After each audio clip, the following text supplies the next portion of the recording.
So hello everyone, কেমন আছো তোমরা সবাই? আশা করি খুব ভালো আছো আর আমিও খুব ভালো আছি। তো চলে এসেছি তোমাদের জন্য নতুন একটা রেসিপি ভিডিও নিয়ে। তো যা দেখতেই পাচ্ছ, আমি কিন্তু আজকে চলে এসেছি দই পটলের রেসিপি নিয়ে। তোমাদের খুব সহজভাবে দই পটল রেসিপিটা দেখাবো। তো চলো ফ্রেন্ড, দেখতে থাকো ভিডিওটা।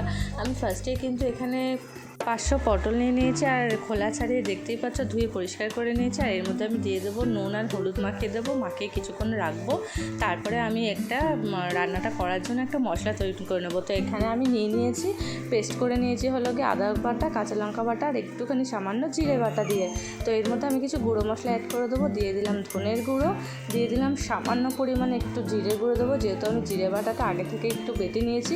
আর সামান্য দিলাম জিরের গুঁড়ো। এরপর আমি এর মধ্যে দিয়ে দেবো একটু লাল লঙ্কার গুঁড়ো, যাতে কালারটা বেশ খুব সুন্দর আসে।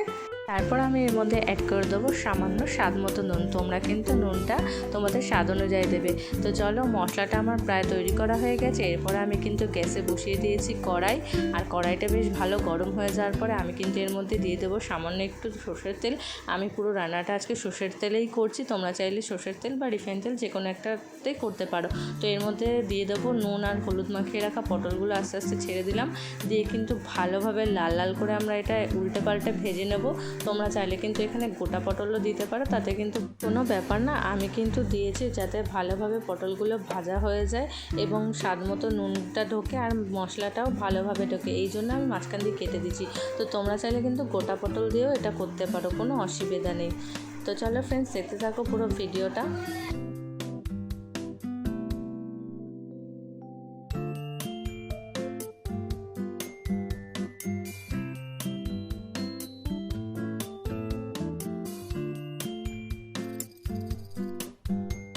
সো ফ্রেন্ডস, দেখতেই পারলে আমি কিন্তু পটলগুলোকে খুব সুন্দরভাবে লাল লাল করে ভেজে নিয়েছি।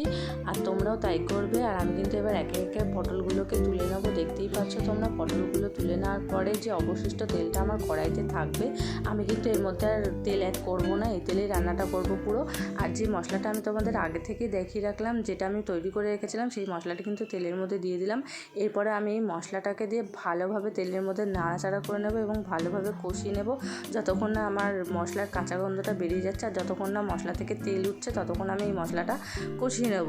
তো চলো ফ্রেন্ডস, ফিরে আসছি কিছুক্ষণ পরে। মশলাটা আমার প্রায় অনেকটাই কষানো হয়ে গেছে। তোমরা চাইলে এর মধ্যে একটু জল দিয়ে নেবে, যাতে মশলাটা পুড়ে না যায়। তো আমি কিন্তু এরপরে দিয়ে দেবো ভেজে রাখা পটলগুলো। তো আমি আগে থেকে যে পটলগুলো ভেজে রেখেছিলাম তার মধ্যে দিয়ে দিলাম। দিয়ে কিন্তু আরও একটু ভালোভাবে পটলগুলো দিয়ে কষিয়ে নেব। তোমরা কিন্তু পটলটা দিয়ে এই মশলাটাকে দিয়ে যত বেশি কষাবে, তত বেশি কিন্তু রান্নাটা টেস্ট হবে।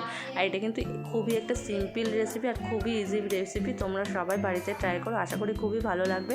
আমার কিন্তু মশলাটা একটু একটু পুড়ে যাচ্ছিলো, যার জন্য কিন্তু আমি এর মধ্যে একটুখানি জল অ্যাড করে দিয়েছি। দিয়ে কিন্তু আমার মশলাটা দেখতেই পাচ্ছ পুড়ে নিয়ে এবার আমি এর মধ্যে অ্যাড করে দিলাম কিন্তু যেহেতু দই ফেটিয়ে রাখা দই, ভালোভাবে ফেটিয়ে রেখে দিয়েছিলাম দই। আর তার মধ্যে আমি দিয়ে দিয়েছিলাম একটুখানি কাজু বাদাম বাটা।